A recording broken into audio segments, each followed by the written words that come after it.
Nemitīgi tev jāskatās, lai būtu kaut kas vēl lētāk, ko mēs varam vēl lētāk un ko mēs varam vēl lētāk. Ja? Tad, kad es redzēju, no kā tad gatavo tās dēses, patiesībā tur gaļa tur nav.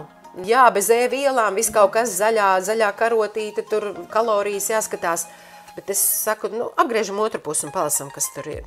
Jo es zinu, kā ir šodien nopirkšu to maizīti, viņa būs mīksta, bet rīt viņa būs pasit pa galdu. Jautājums, kāpēc? Tāpēc, ka daudz ūdens ir iekšā. Ja? Un pavārs atnāk, saka, atkal rokas ir. Var sakot, ar izmetās pumpas, jā. Es saku, ko tu darīji? Tu vistas apstrādāji? Viņa saka, bet tā man vienmēr ir. Pēc arī projām ēdienkartes ir jātaisa, jāņem vērā, ir uzturvērtība, bet netiek ņemta vērā ne minerāli, ne vitamīni, ne šīs te omega attiecības, jā, kas ir daudz svarīgāks. Tiešām tas ir kazas. Un nākamais jautājums. Daci, kurš to var nopirkt? Kā es arī saku, kāpēc tagad saka, ka nevar ēst piena produktus? Manā uzturē tas ir tāpēc, ka, ja redzētu kādiem separatoriem viss iet cauri, kādi tur vadi un kā tur viss, es pat nemaz neskatos nekādas iespējas strādāt tur, jo man šķiet, ka tas ir pilnīgi kaut kas cits un man pilnīgi nepieņemams tīri cilvēcīgi arī. Jā. Pat atceros, mēs sēdējām iepirkuma uzraudzības birojā, mēģinājām par šīm lietām kaut kā, es pat neteiktu diskutēt, bet vienkārši pierādīt savu taisnību. Un uzvar, protams, jurists. Kur cilvēkam ar ko sākt, ja viņš grib tagad uzlabot kvalitāti saviem produktiem? Sveika, Dace! Sveika, Agnese! Prieks tev redzēt šeit, jā. Mēs jau sasveicinājāmies, bet priekš video mēs, kā es esmu spiestas sveicināties vēlreiz. Bet šo sarunu es biju ieplānojusi tā, it kā mēs runātu ar tevi divatā, jo mums ar tevi ir bijušas ļoti foršas sarunas WhatsAppā un Instagramā un vēl šur tur. Un pastāsti vairāk par sevi nedaudz. Es zinu, kas tu esi, bet mūsu klausītāji droši vien tevi vēl nepazīst. Man tā dzīves pieredze ir diezgan tāda interesanta. Es savā laikā sportoju, mācījos Angļu ģimnāzijā, pēc tam sportoju, biju orientieriste un pēc tam gribēju savā laikā mācīties par sporta ārstu, bet sapratu, ka kaut kā dzīve man aizved uz Lauksaimniecības akadēmiju mācīties pārtikas tehnoloģijas fakultātē. Un izvēlējos specialitāti sabiedriskās ēdināšanas tehnoloģiju un organizāciju. Un tā bija ļoti pieprasīta specialitāte tajā laikā. Tiešām, jā? Jā, bija liels konkurss. Tā kā redz, kur ir tā lieta, ja, kas, teiksim, 80. gados bija ļoti svarīga, tas tagad ir pilnīgi neiedomājami. Es domāju, ka tādu tehnoloģiju māca, bet tas noteikti dominē mārketings tagad, ja vairāk. Tā kā principā, jebkurš pa vadītāju var strādāt arī jebkurš cits, bet kādreiz varēja tikai, bija tāda sava hierarhija, kā to varēja darīt, ja. Tur es pabeidzu 5 gadus, un tad es vēl nedaudz sportoju, tad es piedalījos arī tādos diezgan svarīgos pasākumos. Orientēšanās sportā es biju pasaules studentu čempionātā piedalījos, un tie bija tie pirmie braucieni ārpus Padomju Savienības robežām, kad tu izbrauc arī pat PSRS izlases sastāvā, un tur ir kaut kas pieredzēts un redzēts, ja, kā gan ēšana, gan organizācija dažādos līmeņos, ja. Un tad es strādāju, var teikt, visu mūžu esmu strādājis savā specialitātē, bet tas interesantākais man bija, ka man bija iespēja strādāt Amerikas vēstniecībā vienu laiku. Bija tāda kafejnīca saucas Mom's Place, ja, tā kā pie mammas. Jā, pie mammas, jā. Tāpēc, ka tur cilvēki, kā viņi dzīvo ārpus savas ierastās vietas, jā, tur viņi ir atbraukuši uz svešu valsti un zemi. Un tas bija tāda ļoti interesanta pieredze, kā tur tas viss notiek, kāpēc amerikāņi saka TGIF piekdienās, jā, un kā viņi spēja atbrīvoties un ko viņi ēd. Un redzot tos viņu ēšanas tikumus, tas man arī tā krājās visa tā pieredze. Pēc tam es strādāju ar tehnoloģiskajām iekārtām, kas arī ēdināšanā ir, tā ir tāda pilnīgi cita joma, bet tā ir tehnoloģija. Tur es atkal redzēju savas nianses tai tēmai. Tad bija brīdis, kad man bija iespēja taisīt arī tehnoloģiskos projektus, piemēram, vienu, ne tikai ēdināšanā, bet arī gaļas pārstrādē. Tas man atkal deva kaut kādu pieredzi, kaut kādas zināšanas, kas varbūt bija svešākas man, bet to es tagad tieši šodienas acīm, man ir ļoti, ļoti interesanti to, kad es to varu izmantot un es to varu pastāstīt arī citiem, jo cilvēki jau nezin, kā tika gatavotas desas, piemēram, 80. gados, ja, un kā tiek tagad gatavotas. Tā kā man pašai tā bija tāda, vau, un tiešām tādas iekārtas ir, un viņas izmanto, un mēs tos produktus izmantojam tālāk, ja. Un pēc tam man bija, jāsaka, ļoti laba pieredze tādā vācu uzņēmumā ar vācu kvalitāti, kur mēs strādājām, es biju ēdināšanas nozares vadītāja, un mums bija projekti tieši tā saucamajā contract catering, un tur es esmu, jāsaka, taisījusi diezgan daudz projektus slimnīcām, arī pa kādai sociālās aprūpas iestādē, skolas, bērnu dārzu, respektīvi tā tēma bija tāda.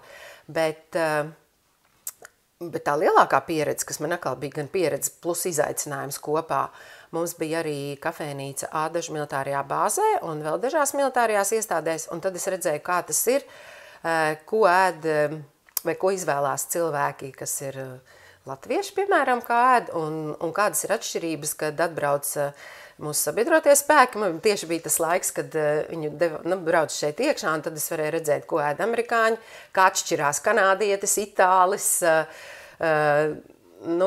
poļi, norvēģi, var sakot ļoti daudz, briti, jā, tā kā, šī ir tā tēma, ko es varētu teikt, tas ir tāds palūrētais priekškara, jā, bet es domāju, ka ļoti daudziem nav šāda pieredze bijusi, jā, un tā ir ļoti tāda interesanta. Ja tu man vaicās, es tev pastāstīšu, kā tur ir, kad, teiksim, latvieši kārtīgi izēda savu šķīvis, jo viņi par to maksā, bet amerikānis un brits vienmēr atstās kaut ko šķīvi, jo viņam tā kā, viņš daudz saliek, bet viņš nespēja visu apēst, jo viņš uzliek vairāk nekā viņš ir spējīgs. Viņš ēd ar acīm, jā, acīm redzot, viņiem tā kultūra ir citādāk, jā, tas bija mums ļoti daudz ko mācīties no tā visa. Un šīs iespējas es uzskatu vienkārši tādas retas iespējas, jo, piemēram, uzņemt savās telpās, piemēram, Ķīnas aizsardzības ministru, jā, vai, piemēram, klāt kafijas galdu Latvijas prezidentam, jā, bet tā ātri to norēģēt. Es nesaku, ka tas bija ļoti augsts līmenis, bet tas bija tajā vietā ļoti nepieciešams, vajadzīgs, un tur bija tāds savs līmenis, un man tas ļoti patika. Jā, un tas bija tāds tiešām, ko es saku, izaicinājums, bet tajā pašā laikā tas darbs bija arī ļoti stresains, jo, kā zināms, pēdējā laikā ir, krietnus gadus jau ir grūtības ar darbiniekiem, ar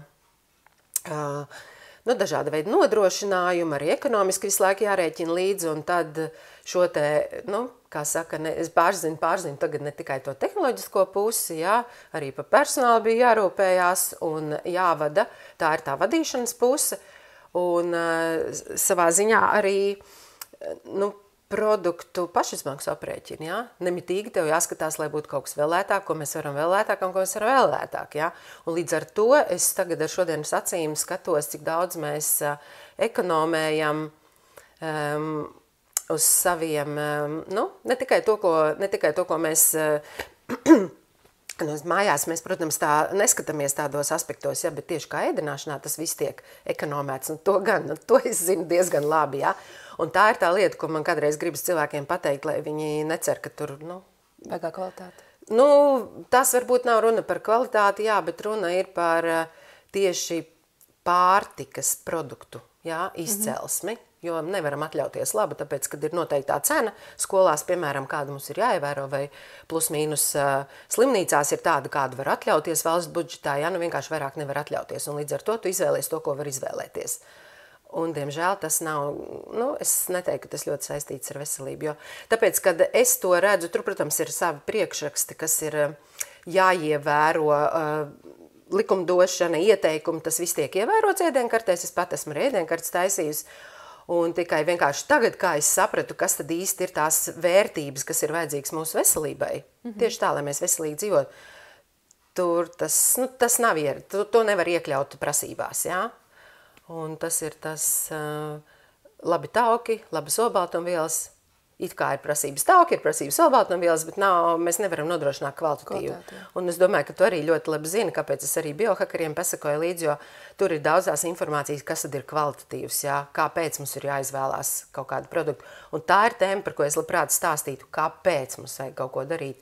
Citādi, varbūt nevis tā kā mums ir parastās izvēles, kas ir lielveikali, jā, kur ir ļoti lielas izvēles, bet kāpēc tur ir tik lielas izvēles, kuras mums principā nevajag, jā. Tā, kas tur vairāk spēlē, ka tas marketings, bet kāda ir produktu pašizmaksa, tā ir, jā. Es nevaru atklāt to, ko es nezinu, bet es varu atklāt to, ko es zinu, jā. Jā. Tā. Man ilgi bija tāds priekšstats, kad es biju maziņāka. Man bija tāda sajūta, ka tur lielajās rūpnīcās arī Latvijā, kur taisa desas ēdienu un kūkas un tā tālāk, tur ir tā kā man mammai virtuvē tikai katls lielāks. Bet tas pārtikas tehnologs būtībā jau ir ķīmiķis un fiziķis, un tā ir, var teikt, industriāls process, kurš ir ļoti tāls no tā, ko mammas mums un arī tēti mājās taisa priekš saviem bērniem. Tie pilnīgi citi, es pieņemu cita pieeja, tur ir rēķināšana, es pieņemu procenti, tik ir no tā produkta, tik no tā, tādi konservanti ir, tādi nav, tādi irdinātāji, gaisinātāji un tā tālāk. Un tu man tieši minēji šo domu, ka nosacīti padomu laikos bija plus mīnus varbūt līdzīgāk tam, kā cilvēki taisīja mājās, tā arī taisīja rūpnīcās, īsts produkts un īsta izejviela. Mūsdienās tā vairs īsti nav. Man par to atšķirību gadu gaitā ir interesanti dzirdēt tavu viedokli. Kā tu redzēji tās izmaiņas, kā viņas notika pārtikas industrijā? Jā, piemēram, es varu pastāstīt par gaļas rūpniecību, kaut es nekad neesmu ne speciāli gaļas tehnologs bijis, vienkārši tam, kam es esmu pieskārusies. Tie būs tādi zipšņi no manas atmiņas, ja. Piemēram, 80. gados, kad es mācījos pārtikas tehnoloģiju, mums bija tādas mācība ekskursijas, viena bija teorija, un pēc tam bija mācība ekskursijas, mūs aizved uz Jelgavas gaļas kombinātu. Un, protams, mēs to redzam visu to procesu, tur ir kautuve sākumā, un pēc tam ļoti spilgti atceros to desu cehu, kurā gatavoja desas, tā bija doktora desa, visi mēs stādāmies priekšā, kas ir doktora desa. Un tajā laikā, 80. gados, veikalos, praktiski nevarēja nopirkt. Tur bija tādi, bija lielā tēvīska ar veterāniem, bija pasūtījumi galdi, vai arī mēs ļoti labi zinājām, ka tā produkcija, ko Latvijā ražo, tika sūtīta prom uz lielo Padomu Savienību, jā, uz Maskavu, Ļeņingradu. Tur nereti braucot uz sacensībām, es nereti... Uz Kapitolu. Jā, nereti atceros braucot uz Maskavu, tur bija tas lielais gastronoms, jā, pa ceļam mēs gājām kā ekskursijām, tad skatījās, bet tur ir tās desas, un viņas ir ražotas Latvijā, jā. Tad bija tie nosacītie gosti, ja valsts standarti, pēc kuriem bija jāražo preci, un tur to nevarēja pārkāpt, un tā tiešām bija. Un tad es atceros to desu cehu, mēs ieejam, un tie lielie galdi, viņi ir pilni noklāti ar lieliem gaļas gabaliem, lieliem gaļas mīkstumiem. Mēs tādus veiklā nebijām redzējuši, jo veiklā parasti bija tikai, gaļa. Atgriezumi kaut kādi tādi, ja? Pat jā, kādreiz varbūt bija atgriezumi, bet es noteikti labi atceros, ka bija kauliņš ar gaļu bišķīt, tādu, ko varēja zupu izvārīt, jā.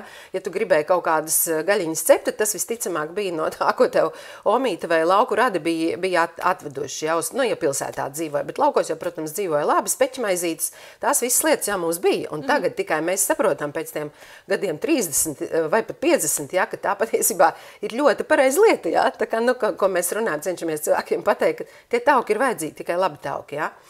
Un tad es to tā atceros, domāju, tāda desas gatavo no gaļas. Un tad 2000. gadu sākumā man bija iespēja taisīt tehnoloģisko projektu vienam gaļas kombinātam, kurš tagad vairs neeksistē, bet tad man bija jāiet cauri visai tehnoloģijai. Un es skatījos, tā kā man kolēģi bija tā, kas zīmēja tieši to tehnoloģiju, bet es mēģināju viņai tās iekārtas sarūpēt un saprast, kā tas viss jāliek uz papīra.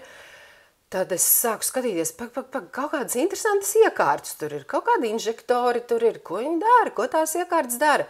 Tad tur ir masētāji. Tad jūs varat iedomāties, bet tās iekārtas noteikti arī tagad liek iekšā. Iespējams, ka liek iekšā. Un tad man bija, protams, bija jāiet paskatīties arī uz reāli strādājošiem cehiem vai, uz vienā cehā bijām, nesaukšu vārdā, un es sapratu, ka, kāpēc ir tādas lielas vannas, 400 litri uz riteņiem, jā? Kāpēc tur ir vajadzīgs tas, un tad, kad es redzēju, no kā tad gatavo tās desas, patiesībā tur, gaļa tur nav. Kas bija tajās vannās? Vannās ir tauki, samātie tauki, ādas, viss tas, kas paliek pāri, droši vien no gaļas, no tā, kas, teiksim, aiziet svaigā veidā, un pēc tam tas, kas paliek pāri, tiek pielikt, lielais maiss sojas visticamāk, jā, tad maiss ar garšvielām, kas ir sausās garšvielas, droši vien vēl kaut kas, bet tur pa vidu vēl bija tāds interesants stāsts, mums bija kursu biedru tikšanās, un mums kā kursu biedri dažādi, kurais strādāja. Cits strādāja zivju apstrādē, cits gaļas pārstrādē, cits piena rūpniecībā, cits maizīti cep. Bija diezgan daudz, kas strādāja ēdināšanā, bet ļoti daudz strādāja grāmatvedībā. Un tad mums bija kolēģi, kas bija nostrādājis diezgan ilgu laiku gaļas pārstrādē, un mēs viņai vaicājām, pastāsti mums tagad, kā tās desas top? Un es saku, nu cik tu tur tā ar smiekliem, nu vai tad tur to gaļu liek iekšā, un tā viņa saka, nu jā, no mīkstajām desām, vienīgajā desā, kurā ir nepieciešams gaļu likt iekšā, tā ir tā desa, kas ir ar sieru. Nu tā kādreiz bija tāda bērnu desa. Vai desa bērniem. Nepareizi viņu sauc par bērnu desu. Tagad jāsaka nedaudz, tomēr tā valsts valodas inspekcija tomēr pievērš tam uzmanību. Un tās saimnieka desas arī mēdz droši vien pārsaukt, jā, bet nesmieklīgi tas ir. Un tad saprotam, ka vienkārši tehnoloģiski citādāk nevar to sieru piesaistīt, kā vienkārši tur tā gaļai ir jābūt iekšā. Ja? Nu, kūpinātajos produktos tā gaļa, protams, ir vairāk iekšā. Ja? Un tas man tā lika aizdomāties. Jo vienu brīdi es arī pamanīju, nopērku gaļas gabaliņu, kūpinātu gaļu, uzliek uz pannas, un tur kaut kas tā kārā. Kas? Tā kā te kārā, bet tie nav tauki. Ja? Tagad tā visa tehnoloģija, un tas bija 2000. gadu sākums, droši vien, kad agrāk tās tehnoloģijas mainījās, viņas stipri mainījās no 80. gadiem, kad mēs mācījāmies augstskolā, tad, teiksim, 10, 20 gadu laikā šīs tehnoloģijas, es teiktu, pilnībā ir mainījušās, un tagad es pat teiktu, ka es nezinu, kādas ir tehnoloģijas, es pat visdrīzāk vai teikt, ka es negribu pat zināt, ja? Jo tādēļ, ka, es tos produktus cenšos neizmantot, bet dabīgu, protams, ka jā, sevišķi, ja mēs zinām, no kurienes nāk tas produkts, ja? Tā droši vien nākamā tēma mums varētu būt. Un tad, jā, par tiem, kad tas tad ir, tad tu redzi, ko tad ieliek tajā desā iekšā, viņi, protams, garšīgi tur varbūt nokūpina, pat cilvēkam ir tā sajūta, ka tā viņam garšo, jo viņš jau, kā mēs pērkam uz tām asociācijām, kā mēs domājam, kā mums garšo iepriekšējais produkts, vai varbūt noprovēt jaunu, bet mēs neskatāmies, kas tur ir iekšā, jā, sastāv. Mēs pēdējā laikā mārketings tik ļoti strādā, tik ļoti labi, ka mēs redzam, kas ir rakstīts uz, kā es saku, iepakojumā priekšpusē, seizpusē, jā, ir eko, pilngraudu, vēl kaut kas, jā, bez ēvielām, viss kaut kas zaļā karotīte, tur kalorijas jāskatās, bet es saku, apgriežam otru pusi un palasam, kas tur ir. Kāpēc tam produktam vajadzētu būt kaut kam tādam iekšā, ja? Kaut kādas lietas, kuras tā kā tiek pievienotas, tas ir lielais jautājums, ja? Cilvēki to neskatās, tas, diemžēl, ir tā ilgstoši. Jā, tas būtu laikam tā atbild uz tavu jautājumu. Es atbildēju, neatceros, gari aizgājām, bet pa lielam laikam jā. Jā, apmēram. Un tu minēji par etiķetēm. Es esmu pieradusi viņas lasīt visu laiku. Un es arī biju pamanījusi to ādiņas, vēl kaut kādas tur cūku vistu, pieņemsim desās un citos produktos. Un es vienā brīdī beidzu pirkt cīsiņus vispār. Es tagad varbūt nopērku kupātus gaļas veikalā, kur es, pieņemu, ka varbūt, ka viņi taisa no reāls gaļas, bet kad viņi to desu uzvāri, tur tiešām redzēt to malto gaļu iekšā, un tas kupāts ir savādāka lieta.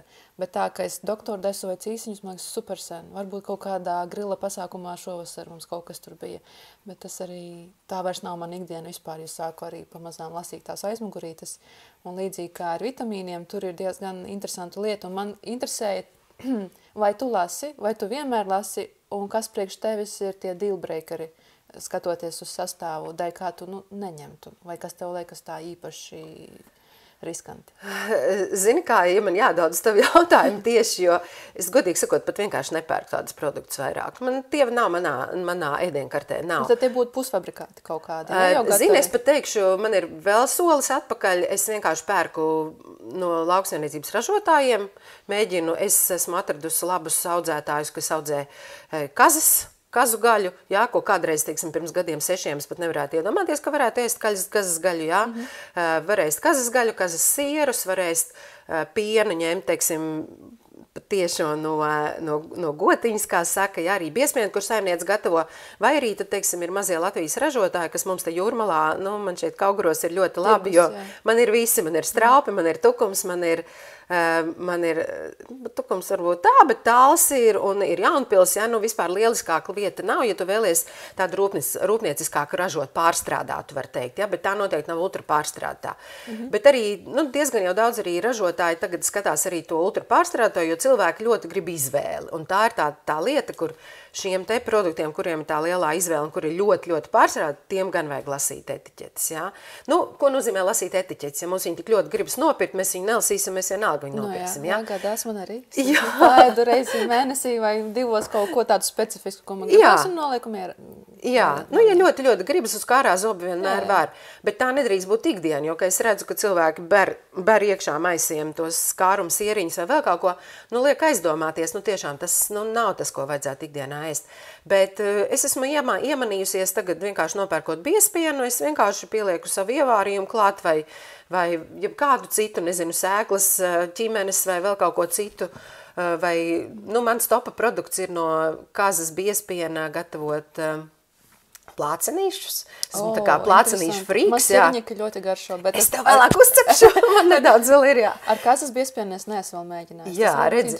Un tās ir tās lietas, kad tu zini, kur tu vari dabūt labu produktu, tad tu no tā vari izdomāt un neret arī tas, var teikt, mazais ražotājs, tu viņam uzdodot jautājumus, vai viņš nevarētu vēl arī kaut ko tādu ražot, jā, tad mums tā jāsaka, ir izveidojusies tā, ka tam sortiments ir palielinājies, jo es vienkārši teicu, Klau, bet varbūt tu varētu tādu lietu, ne tikai sieru ķiplociņu taisīt, bet arī sieru ķimenēm, sieru vēl kaut kādu.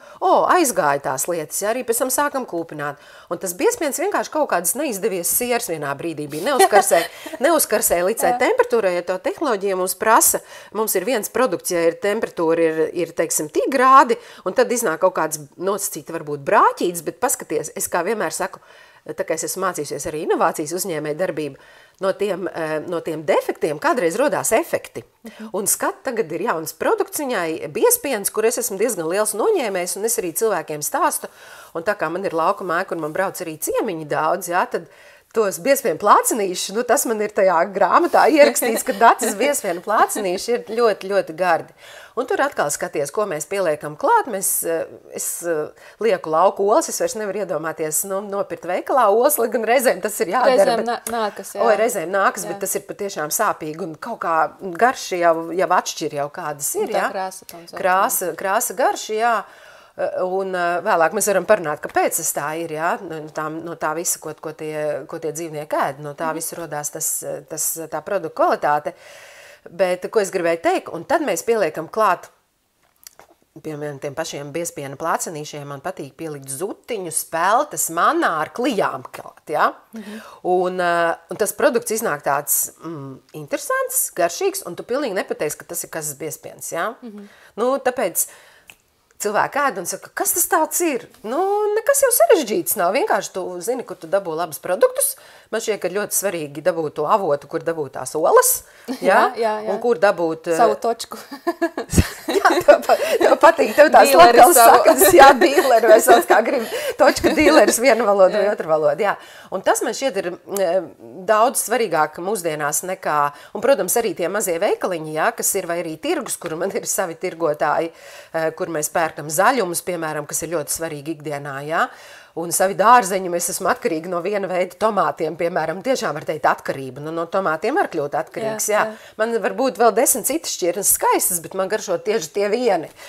Un tādas ir tās lietas. Un to es varu teikt, ka pa tām etiķetēm, protams, ir jāskatās. Es cilvēkiem saku, ja tu maizi paņem ļoti pilngraudu ar vēl kaut ko, bet apgriez otru pusi un skaties, tā maizē ir apšeļi iekšā. Jautājums, šķiet mūsu vecmājiņas necepa maizē, nelika eļas klāt, jā? Tad kāpēc šīm ir? Un tur ir savs iemesls. Tur ir iemesls, visticamāk cena, jo tas, uzdod man jautājumu par šo, es tev atbildēšu. Kāpēc dēļ tām cenām tas ir svarīgi, jā? Varbūt kā te var noformulēt, es tā arī atbildēšu. Es pieņemu, ka tie ražotāji vienmēr mēģina maksimizēt to peļņas slieksni atšķirības starp pašizmaksu, starp veikalu uzcenojumu un to, ko viņi reāli saņem, jo veikals paņem ļoti daudz naudas arī no katra produkta, īpaši lielās ķēdes. Un tad līdz ar to viņiem tas peļņas, tas slānītis, taukainais ap katru produktu ir diezgan maziņš, un līdz ar to es pieņemu, ka viņi mēģina minimizēt visas iespējamās izmaksas. Jautājums, vai es pareizi domāju? Protams, tas ir šodienas skats, jā, tas visticamāk tā ir, jo mums ir ļoti daudz lielveikalu. Es nezinu, vai tu atceries vai ne, bet savā laikā, es tieši vakar tā domāju, kā lai saka, mums bija, Rīgā bija pirmais pašapkalpošanās veikals Minska. Man šķiet, ka tas bija pirmais, jā? Vai Tallina varbūt bija pirmais, bet Minska bija, un tie bija divi tādi, kas bija pašapkalpošanās. Tas bija kaut kas pilnīgi jauns, Jo ar groziņu līdz tam neviens nestaigāja. Nē, taču viss bija veikalā, bija pārdevēji, tev visu izsniedza no plauktiem. Nu, taču ļoti daudz jaunās paudzes nemaz nezinu, ka sortiments bija ļoti mazs kādreiz. Ja bija maize, tad bija varbūt daži veidi, jā. Tad tagad ir milzīgi plaukti, bet vai tiešām mēs no tā iegūstam vairāk, jā? Nu, katrs, protams, ir tās izvēles, garšas kārpiņas un vēl ko mēs izdomājam, bet manā uztverē daudz svarīgāks ir ražotājs. Un vēl labāk, ja tā ir vispār varbūt mājās gatavot, ja, nu tieši tā liela atšķirība.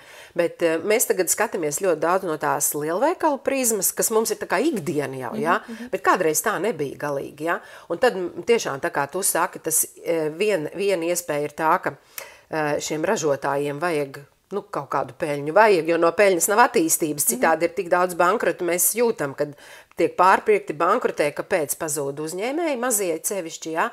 Bet vēl senāk tas bija, kāpēc vispār sāka ražot šādus produktus, kuriem kaut ko pievieno klāt, tas, kas kādreiz, ko mūsu senči nedarīja, ja, piemēram. Tas ir pirmais tāds produkts, laikam, bija, nu, kara laikā, nu, jāsaka, nepateikšu tagad pirmā vai otrā pasaules kara laikā, kad frontē vajadzēja karavīriem nodrošināt, nu, kā saka, ar kalorijām bagātu ēdienu, nu, nosacītu bagātu ēdienu, lai viņi tur lai var turēties, ja, tad tika izgatavots margarīns. Tika izgudrots margarīns, kuram, nu, kur kaut kādiem taukiem tika pielikts klāt jau kaut kāds pārstrādāts hidrogenētās tur formas, jā. Un tas bija tāds pirmais produkts. Ja es nemaldos, man droši vien varbūt kāds oponēt, kas ir vēsturnieks vai zina kaut ko vairāk, ja? Bet tā ir tas, ko es zinu. Un pēc tam tas tika ieviests dzīvē un reklamēts kā kaut kas ļoti labs, jo tas atvieglo mājsaimniecēm dzīvi. Pēc kara vajadzēja daudz strādāt, mammas nevarēja ar bērniem sēdēt mājās.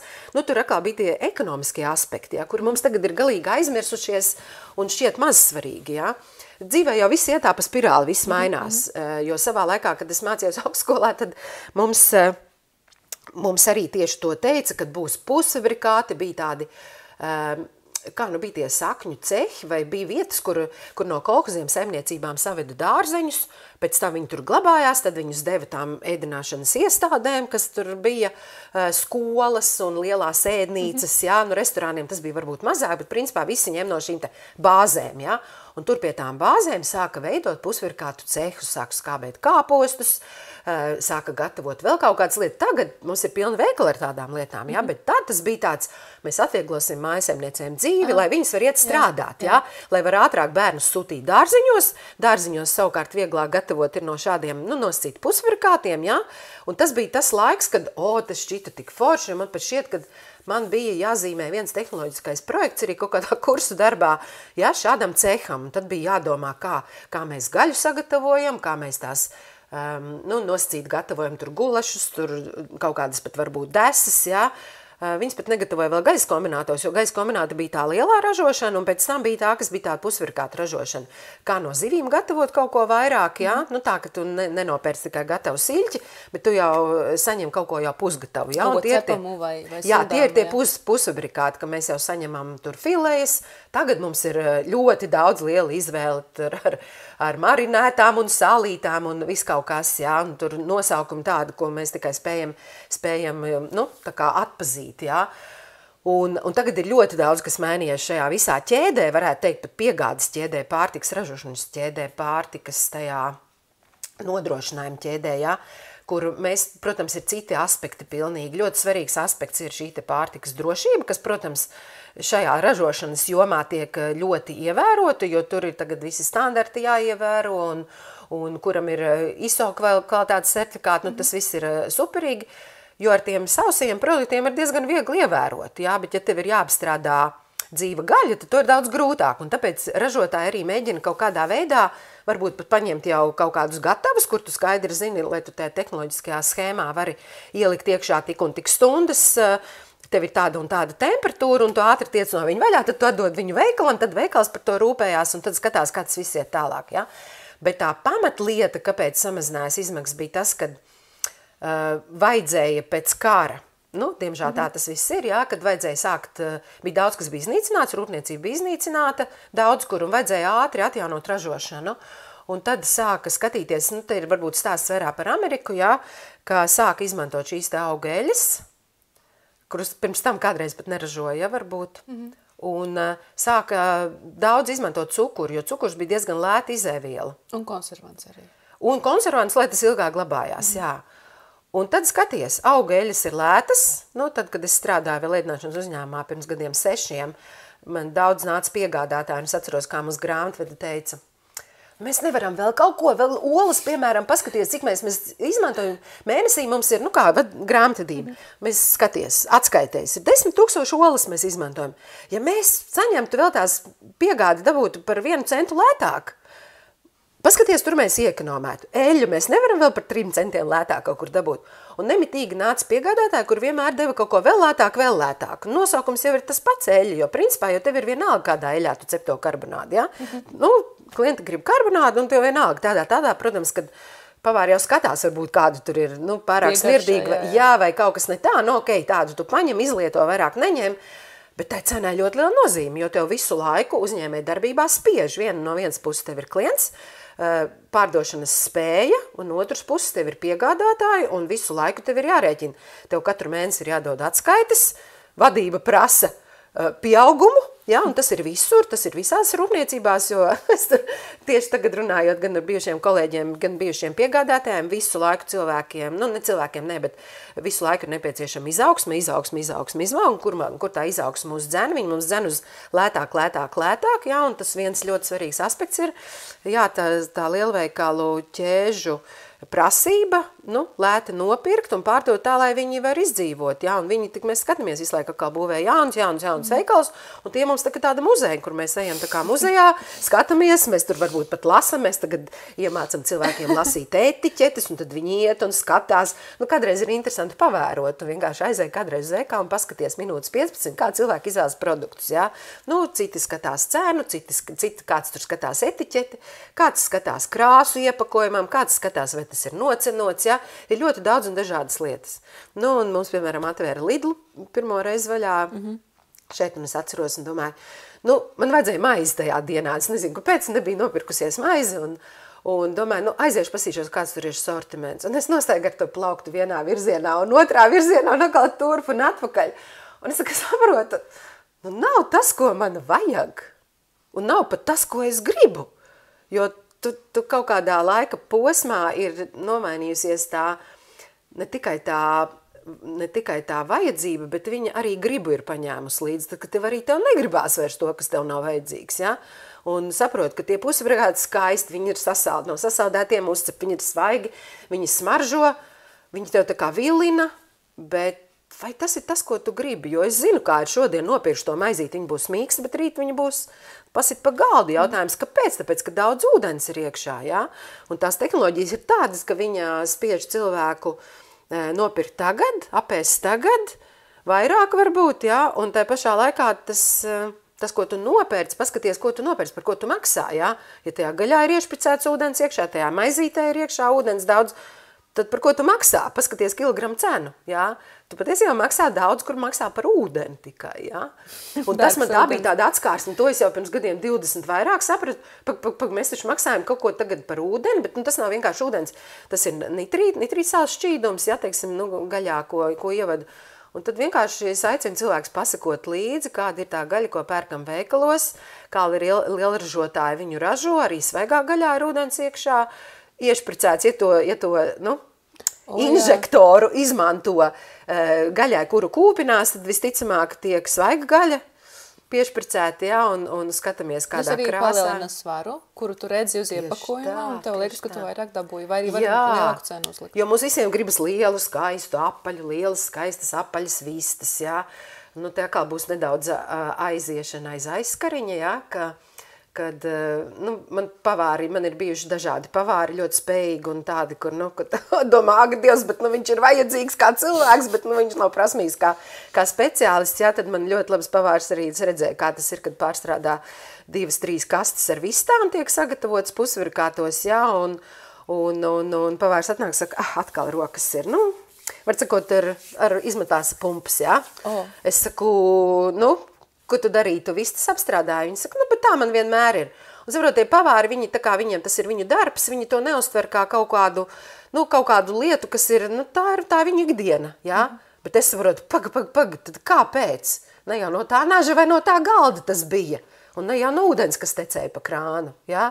Bet no kaut kā cita. Tad jautājums, un tās ir tās saldētās, ko mēs ļoti daudz sabiedriskā ēdināšanā izmanto. Viņas, protams, katrā ēdināšanas iestādē uztaisa, tur pieliek savas garšvielas, viņas ir skaistas, varbūt apaļīgas un tā. Bet vienmēr padomāju, kas tur ir iekšā, jo vēl viens tāds stāstīns mums bija interesanti arī. Man patīk tādi zipšņi, ja es ķeru mirkļus dzīvē. Vienreiz braucot no Britiem mājās lidmašīnā, mums blakus sēdēja viens vīrs, kurš viņš saka, braucu, neesmu 10 gadus bijis mājās, mamma ļoti slima ir, es saku, tā jau tas dzīves stāsts. Es saku, bet ko jūs darat tajos Britos? Viņš saka, es strādāju, tur, kur vistas audzē, vistu fermā, jā. Viņš saka, es saku, drusciņi pastāsti, interesanti man kā pārtīks. Viņš saka, vienu vistu riktīgi izaudzēja 5 mēnešos tagad. Tad tā domā, bet laukos kādreiz tā nebija. 5 mēnešos ir liela vista, jā? Tad jautājums, kā to izdara? Es pat, teiksim, vairs negribu zināt, jā? Es saprotu, kad... Selekcija plus apstākļi un barība. Jā, un tad jautājums, kas ir tajā barībā iekšā? Vai tas ir tas, ko tā vista ir ēdusi, vai tas ir tas, ko mums vajag uzņemt ar vistas gaļu, jā? Olbaltumvielas mēs uzņemam, bet kādas viņas ir, jā? Taukus mēs uzņemam, kāda viņi ir. Fermas vista skaitās augsta satura omega-6 produkts. Un tā ir tā lielā nelaime, ko es esmu tagad sapratusi, jā, tas disbalans, kas veidojās, jo šito jautājumu tu man arī var uzdot, kā tu to saproti, es tev izstāstīšu, jo tur būs stāsts, jā, gan par kaziņām, gan par lielopiem, gan rokam. Ejam arī, lai tu var kaut ko parunāt. Labi, tad jautājums, kāpēc tā ir? Kāpēc? Tas, ko es arī uzzināju vienkārši, jāsaka, gadi 5 atpakaļ, sāku saprast, ka ir ļoti svarīgi, kad nevis tas, ko tu ēd, tas, ko ir ēdis, tas, ko tu ēd, un kā tas vēl tevī, kā tavs organisms vēl to visu uzņem, jā, kā tas absorbējās. Tur ir ļoti liela saikne. Ir pārtikas rūpniecība, ir pārtikas zinātne, ir uztura mācība, un tad ir vēl tās lietas, kuras, piemēram, kā tas viss, ko mēs apēdam, kā tas viss organismā tiek uzņemts. Tur ir ļoti dažādas lietas. Mēs savā laikā tajos 80. gados mums bija pārtikas tehnoloģija, mums bija preču zinība, kur mēs mācījāmies par to, kā produkti tiek ražot. Pa lielam tehnoloģiskā schēma, kā tas ir, ja izslauc pienu un kā no piena iegūst biezpienu, vai kā no piena iegūst, teiksim, kefīru, ja? Kādas tur pievieno baktērijas, cik tur ilgi kādā temperatūrā to visu raudzē, piemēram, kā to pagatavo un tā. Okay, tāpēc... Tas izklausās pēc cilvēciska procesa. Vai? Tas ir cilvēcisks process, un kāpēc es joprojām saku, ka man ļoti garšo nevis lauku krējums, jo nevis lauku krējums, bet man garšo rūpnieciski ražotais krējums, bet tagad atkal ir nianses jau tur tālāk, jo tāpēc, kad es zinu, kādas baktērijas būtu jāpievieno krējumam, un tur bija vismaz kaut kādas 10, un tā skaitā es atceros, jo mums arī mikrobioloģiju jāmācās, man ļoti patika, bija streptokokus cremoris, un viņš tik labi skan, un es saprotu, tā skāņā krējuma, tā smarža un garša man jau rada smējās vienmēr par mani, ka es nevaru iest nevienu zupu bez krējuma. Man vienkārši krējuma atkarīgā esmu. Tev tāpat, jā, redzi. Bet atkal ir nianse. Mūsdienās es esmu jau, mūsdienas pēdējos gados es esmu ievērojis, lai arī es pērku to krējumu, kas tiek ražots varbūt nelielākās tajās, pienotās, pat ne piena kombināti, jā. Tad es saprotu, ka tas vairs nav tas krējums, kas bija kādreiz, jā. Un tas nav tā, ka es vienkārši to saprotu. Man ir 50 plus gadi, un man ir kaut kāda atmiņas faili, un es saprotu, kā, un otrs ir man tā tehnoloģiskā izglītība, kad es saprotu, tam krējumam ir noteikti kaut kas vēl tiek likts klāt, jo tā garša, jā, un saproti, viņš arī gatavojas savādāk. Mamma pamanīja, ka agrāk mums patika taisīt, atkal zemgales, latgales lieta, sēņu vai kaut kādu mērcīti ar skābo, nevis saldo krējumu. Viņu, ja viegli uzsilda, viņam viss ir kārtībā, viņu vēl bišķi iebiezina. Bet mamma saka, pēdējos gados ar šito krējumu viņš saracē, viņu vairs nevar uztaisīt mērci no viņa. Viņi pamainījuši tehnoloģijas pieņemu. Visticamāk, ko es godīgi saku, es nezinu, kāda ir tagad tehnoloģija. Es ļoti labprāt uzvaicātu savam kursabiedram, kurš arī vada vienu piena kombinātu. Visticamāk, viņš nestāstīs, jā. Mēs jau par to kursabiedru, kad tiekamies, es saku, man vispār šitas tik ļoti interesēti. Neuztraucies, tev nestāstīs. Es saku, diemžēl tā tas ir, vai ne? Bet es saprotu, ka tur noteikti ir kaut kādas, visticamāk arī kāda taukviela, jo tauki jau ir jāsaglabā, mēs jau ko redzam. uzturvērtība, kāpēc arī iepriekšējā gadsimta 60. 70. gadi, kāpēc tika tik ļoti liels aspekts likts uz šo te uzturvērtību, kāpēc arī projām ēdienkartes ir jātaisa, jāņem vērā ir uzturvērtība, bet netiek ņemta vērā ne minerāli, ne vitamīni, ne šīs te omega attiecības, ja, kas ir daudz svarīgāks. Bet ko mēs varam šodien teikt? Nu, dzīve ir tā, kā ir, likumdošana ir tāda, kāda viņi ir, mēs vienkārši viņu pieņemam vai nepieņemam, jā, man varbūt bija grūtāk strādāt, kad es sāku to visu sapratu, ka tas viss ir diezgan blefs, ko mēs darām, un diezgan lieki darbi, viņi ir jādara, visi dara, tur cilvēki pūļiem iesaistās, uzņēmumi iesaistās, tur tūkstošiem cilvēki iesaistās tajā visā un uzskata, ka tas ir ok. Bet es esmu tā kā visu jau redzus, tā kā, nav ok, tas nav tas, kas ir vajadzīgs, jo to visu mums parāda tā veselības pratība, visa tā veselība, kāda ir veselība jauniešiem un vispār cilvēkiem, un kāpēc, tik grūti tagad diet, jāsaka tā, jā. Un padod atpakaļ to domu gājienu, kā es aizgāju, par tām dažādām kvalitātēm, jā, par to krējumu man diemžēl es pērku un tagad domāju, tas nav tas krējums, ko man vajag. Acīm redzot, es tur arī saņemu diezgan daudz nevajadzīgās omegas 6, jā. Bet kāpēc es gribēju teikt kāpēc, teiksim, labāk ir pirkt krējumu laukos, jā, piemēram, tur, kur es skaidri zinu, kad gotiņi ēd zāli, es arī savā ciemā ļoti labi redzu, kad saimnieks atnāk piesien gotiņu blakus pļavā, un viņi tur visu dienu ēd zāli. Un kas tajā zālē ir? Tajā zālē ir ļoti laba šī te omega-3, omega-6 attiecība. Jā, tā ir tā pati izēviela. Tad, kad vistiņas skraida pa pļāvu ārā, jā, ko tagad atkal, diemžēl, likumdošana ierobežo. Ak, Dievs, ja zinu cilvēkus, kuri sāka audzēt vistas gaļai pļavā, un viņi teica, mūs griež nost, ir milzīgs lobijs, neteiksim nekā. Jā. Un viņiem vairs nebija tik rentabli to darīt. Vista bija lieliski, viņa bija tik garšīga. Jā. Buljoni, iedomājies, es arī tagad nesen aizēju tirgu, pa laimi tur var nopirkt mazos gailīšus. Es saku, tā ir tāda laime, un es izvāru buljons, un es salieku pārpalikumus saldētavā, lai man citām reizēm. Tā ir atkal tēma, ko mēs varam izrunāt tālāk, jā. Bet tieši saprast, kāpēc ir svarīgs tā izēviela, jo viņi ir tuvāk nosacīt ražotājiem, kā saka, audzētājiem, jā. Jo tu saņem vienkārši to labāko, kas ir. Arī tie piesātinātie tauki tajā krējumā, viņi ir labi, viņi ir vajadzīgi, jā? Jo tāpēc, ka viņiem ir labs tas labo tauku balanss, kas ir ļoti svarīgi, jā? Un tad, kad es to redzu, ka tās vistas ir staigājuši pār, ka viņas ir ēduši gliemežus, arī tajos gliemežos ir tas omega balanss iekšā, jā? Vistas vispār diezgan karnivorus, viņām patīk tādi tarpi, kustoņi, tas ir olbaltums, tur diezgan daudz gaļas patiesībā. Vai ne? Un kas mums ir svarīgi, lai tas, ko mēs ēdam, ir saņēmis labas olbaltumvielas un labas šīs te taukskābes un arī viss labais, ko augu valsts dod, jā? Minerāli, kas tur minerāli vielas, vitamīni, tur polifenoli un vēl kaut kas, un tās ir tās svarīgās lietas. Un kāpēc arī kazas? Es domāju, pirms gadiem 7 mēs atpazināmies ar kazu audzētājiem, jā, un tad pirmo reizi viņi kāva kazas, un tiešām mēs tādu kaut ko varētu ēst, bet tu paskaties, cik daudz ir vispār tādas nācijas, ka to vien dara. Aizbraukot uz Maroku, tu taču nedabūsi nekādu citu gaļu, man šķiet, tur kazas ir, man šķiet, ka tadžīnās to tik vien liek iekšā, vai ne? Tā kā ļoti plaši pasaulē tas ir izplatīts, vienkārši tas nebija mūsu tradīcijās, jā. Un tad mēs pirmo reizi pagatavojām, mums lauku mājā patika gatavot lielos traukos, mums bija šie te kazani, kur, domājam, uztaisīsim plovu ar kazas gaļu. Izrādās ļoti labi var. Un tad pēc tam es tikai sapratu, kāpēc tā ir arī ļoti vērtīga lieta, jo tā kaza, piedodiet, nav muļķis, viņa ēd tikai zāli ārā. Ko mēs iegūstam no tā visa? Viņa ir ēdusi zāli, zālē ir ļoti labas attiecības, tas ir vispār pirmsākums visam, ja?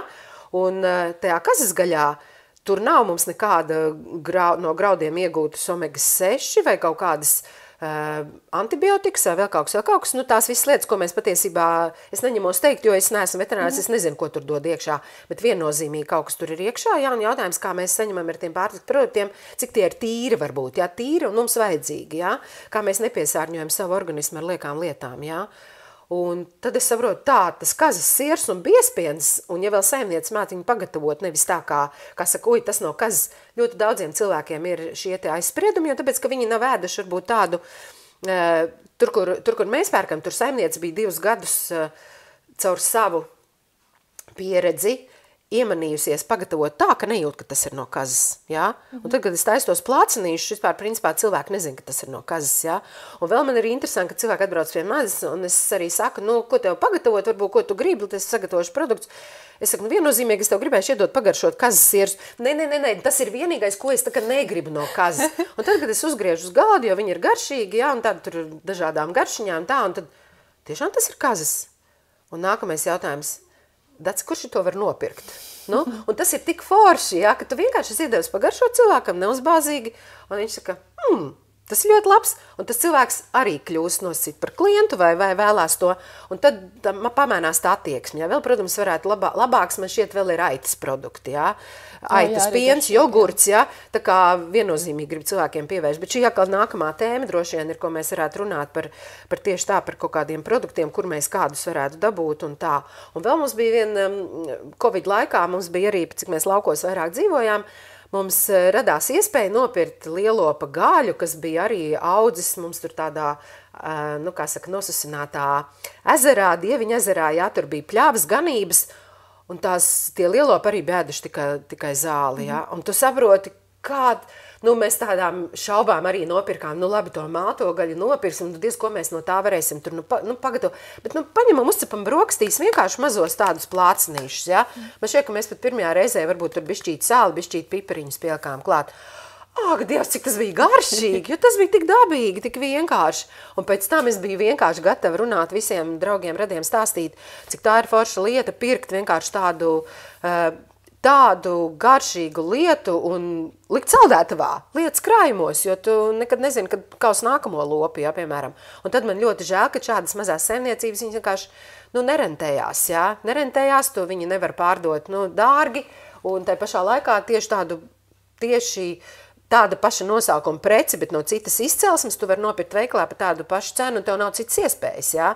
Tu saprati man domu, jā, kad es gribētu pirkt no tā, ko es zinu, bet reizēm nav iespējas, un man ir jāiet veikalā vai kaut kur, bet vispār ir iespējas. Es nesaku, ka nav iespējas, ir iespējas. Ir iespējas, nav tik mainstreamā pagaidām. Jā, nav mainstreamā, jā, bet tā mūsu doma, ko mēs arī droši vien gribētu cilvēkiem pateikt, ka var atrast. Un ja gribat vaicājiet, viņas tiešām ir, un noteikti viennozīmīgi iegūsiet ilgtermiņā, izmantojot savā uzturā tādus produktus, jo tieši tā, tur tās tehnoloģijas daudz vienkāršākas, viņas ir prastas, pat taisno, jā, un nav pārmocīti produkti, jo, kā es arī saku, kāpēc tagad saka, ka nevar ēst piena produktus, manā uzturē tas ir tāpēc, kad, ja redzētu kādiem separatoriem viss iet cauri, kādi tur vadi un kā tur viss, tās sākotnējā piena molekulas, to, ko gotiņi ir izdevusi ārā, viņas jau ir ļoti izmainītas. Viņi tur homogenizē, pasterizē. Jā, un tad ir jautājums, vai tavs organisms to pirms 100 gadiem, ka tev, jo tevī jau ir arī vecmāmiņa iekšā un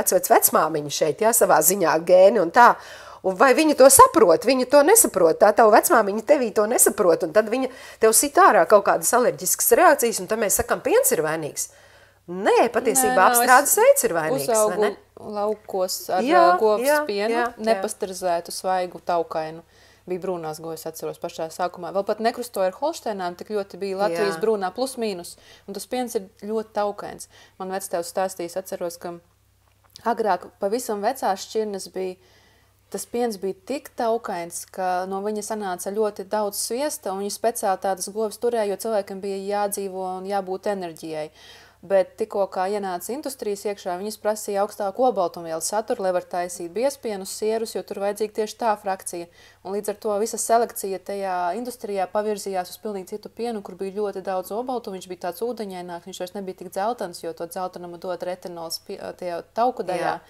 Un līdz ar to arī uzturvielu saturs vairs nav tik blīvs un intensīvs, kā bija agrāk. Tā kā tur ir roku rokā lauksaimniecība kopā ar lielo pārtikas industriju, kas šīs lielās izmaiņas veids. Jā, un mēs pat nepamanām tik ļoti. Un tu droši vien zināt arī pateikt, kāpēc tas ir, kad kazeīns no viena veida, kas ir tas, kas alerģiskās reakcijas rada, jā, ir tas kazeīna tips, kas tu tā labi pateici, es varbūt šito mazo niansi nemaz nezināju, jā, ka tieši tā redzi, kā lai pasaka, ne patērētājs, bet kādreiz mums bija, smejies, tagad varbūt patērētāji izvēle kaut ko nosaka vairāk, jā, bet kādreiz mums bija partija partija noteica. Nu, mums partijas... Izslaukumi. Jā, viss kaut kas, izslaukumi tas un ko tur darīt, jā, pat nezinātni to vaicāt. To pat varbūt nevajadzēja cilvēkiem kā tādiem, bet izdomāja, ka tā vajag. Varbūt Ekonomikas jautājums. Jā, ekonomikas jautājums. Tabulā bija jāieliek. Jā, un daram to un daram tā. Un tad, redz, paskaties, nomainās šie te piena obaltuma veids, ja, tas kazīns, kā tur bija interesanti, ka no kazīns 2 uz kazīns 1, ja, tas var būt tā saudabīgi, bet tā pašā laikā izrādās, ka tas ir tas, kas veido mums šīs alerģijas, ja. Un ja tu dzertu vienkārši parasto pienu, tev iespējams no sākuma varbūt tev būtu alerģiskās reakcijas, bet varbūt pēc tam arī vairs nebūtu, ja. Bet tagad ir tik daudz alerģisku cilvēku, kad man ir vienkārši žēl, kad man jāpievērš uzmanība. Bet tieši tā, šīs te lietas, un tad, kad tu aizēji pie saknēm atpakaļ, un nav grūti dabūt tos produktus, tu ēd tīrākus produktus, labākus produktus, un tev vienkārši arī negribās tik daudz nevajadzīgas lietas, tās, kurām ir jālas uz etiķetēm, tā kā...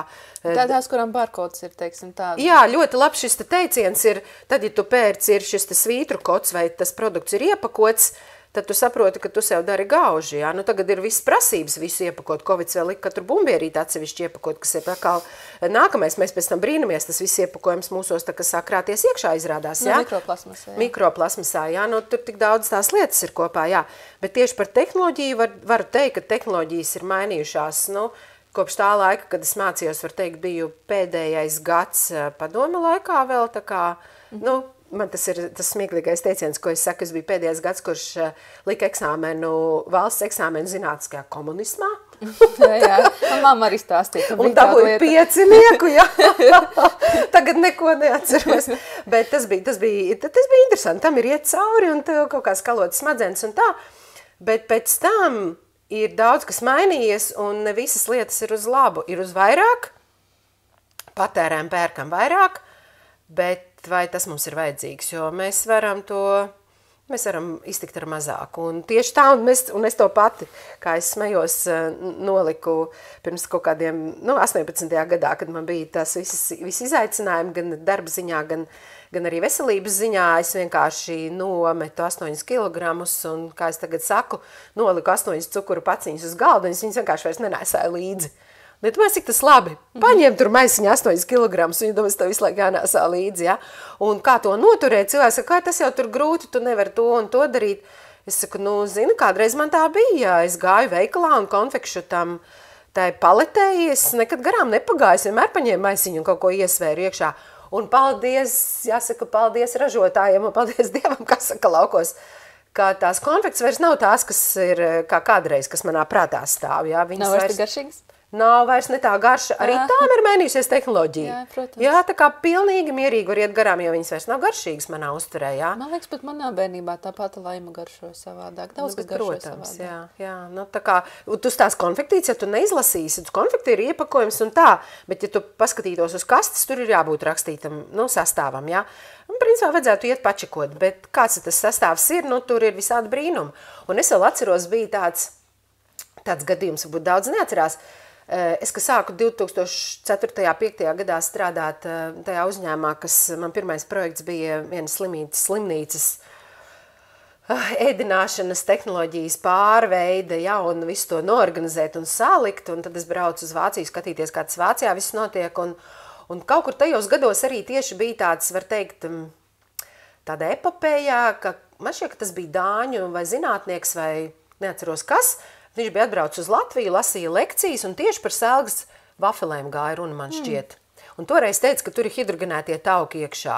Ja? Un tas bija produkts, kas man arī patiesībā ļoti garšoja. Vafels taču bija forši, vai ne? Jā.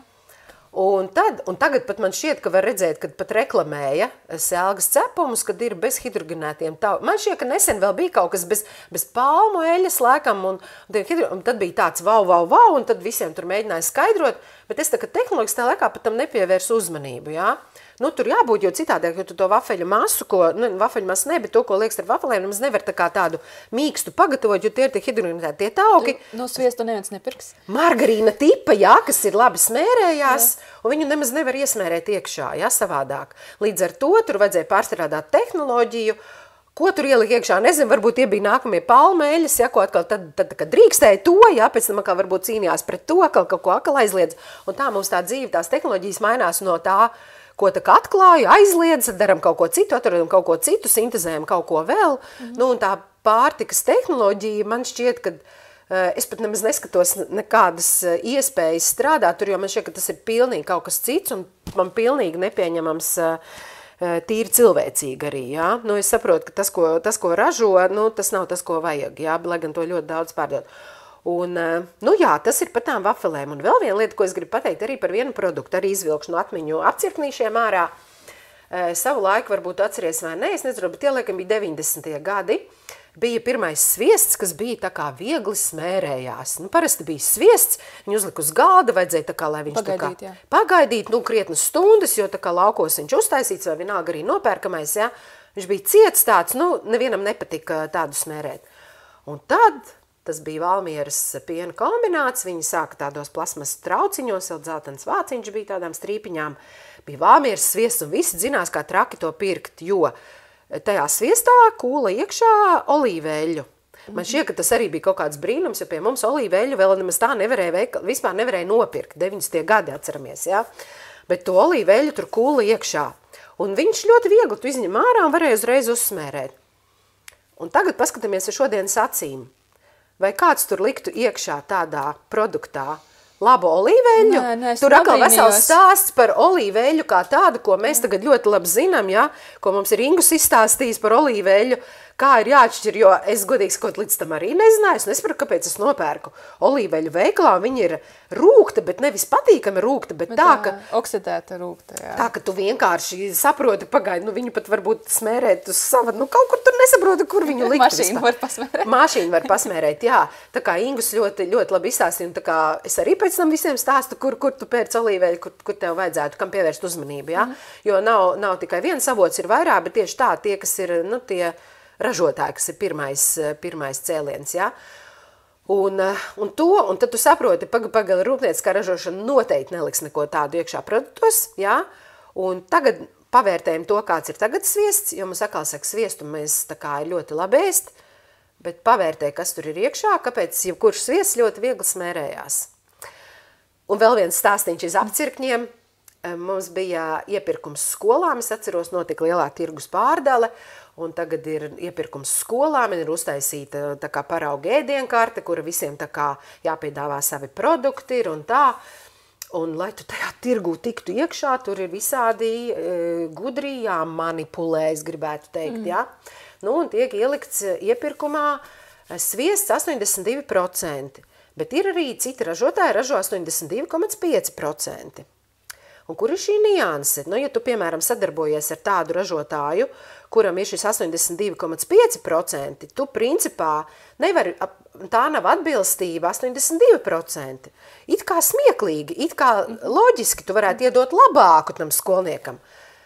Bet pēc papīriem tas nav atbilstoši. Un līdz ar to tu tā kā tagad tev ir jāmaina piegādātājs, bet tas ir iedomājies, tev ir vesela uzņēmuma ķēde, kurā tu tā kā to visu tā kā iekļauj iekšā, un tev tagad jāmaina ir piegādātājs tikai tāpēc vien, ka kaut kādā lielā iepirkumā, konkursā tev ir tā kā jāpiedāvā kaut kāds cits produkts. Manā uztverē tas bija reāls marasms, un es pat atceros, mēs sēdējām iepirkuma uzraudzības birojā, mēģinājām par šīm lietām kaut kā, es pat neteiktu diskutēt, bet vienkārši pierādīt savu taisnību, un uzvar, protams, jurists, un tad es sapratu, tāds, tavas tehnoloģijas zināšanas vispār šeit nav vajadzīgas nevienam. Mārketings un jurisprudence ir Mārketings, jurisprudence, viltības, manipulēšana, kaut kādas, nu, kur atkal bija prasība, kurš vairāk spēs iedot bioproduktus, tad tur bija biodilles no Izrēlas un visi certifikāti vajadzīgi. Es varu,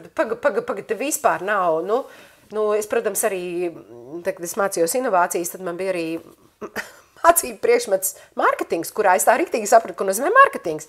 Jo it kā tad, kad tu tajā, tu tā kā pieskaries, tu it kā zini, bet tad, kad tev tā iziet tam visam cauri, un tu saproti, cik tas viss ir, cik tas viss arī strādā uz mums, jā, un tad es sapratu, tad es arī tā riktīgi, tā izglītība man palīdz šo te saprast, tas man palīdz šo saprast, un es saprotu, cik daudzas lietas mums ir bezjēdzīgas. Viņas, protams, notiek. Cilvēki zina pusi no tā, viņi runā par to, ko viņi zina, vai to, ko viņi ir dzirdējuši, bet tā sāls visā ir kaut kur citur pilnībā, un ne tie pacienti, ne tie skolnieki, ne tie bērndārznieki, tie nav mūsu klienti. Mūsu klienti ir slimnīcu vadītāji, skolu direktori, tāpēc, ka tie, un pat ne tie, ir kaut kādas pārvaldes, kuras izvēlās šo te. Piemēram, izglītības pārvalde rīko šo te iepirkumu, kur pat skolas direktoram nav nekāda teikšana. Jā, kur nav vēl vecākiem? Vecāki iet strīdās, tur kaut ko jau tagad panākt, tik traki varbūt arī nav, jā, bet ideiski no mārketinga viedokļa tev ir jāsaprot, kas ir tavs klients. Un tajā brīdī, kad es pasniedzējiem teicu, ka man tur gribētos tādas, tur, lai rindas nebūtu, vēl kaut ko uztaisīt tādu plāniņu, tur to kursa darbu, viņš teica, bet jūs saprotat, ka no skolēni nav jūs klienti, tas man bija tā, bangš, bet viņam ir taisnība. Tad tā saproti, ka principā tas, ko tu dari, ka tu tā kā zini, tu vari izdarīt, bet tu nevari izdarīt. Un tas jau tā dzen zemē iekšā, jā, tu, protams, strādā, kaut kur kaut kas izdodās, jā, bet brīvajā tirgu varbūt izdodās, bet tur, kur ir šis contract catering, valsts iepirkumi un tāds. Valsts iepirkumi skatās nianses, tur neviens nedrīkst neko pārkāpt, tur ir 0, kaut kādi procenti aiz, visam ir jāatbilst kaut kam, jā. Un tu saproti, ka jā, un tad es redzēju, kādas arī skolās notiek, jo, tur bērniem tiek doti šie te rasēni, jā, kas ir... Manā laikā vēl nebija. Mums bija, es neatceros, vai tavā laikā bija, mums bija arī programma, bija skolas piens, mums bija katram jāiet dzert to te pienu.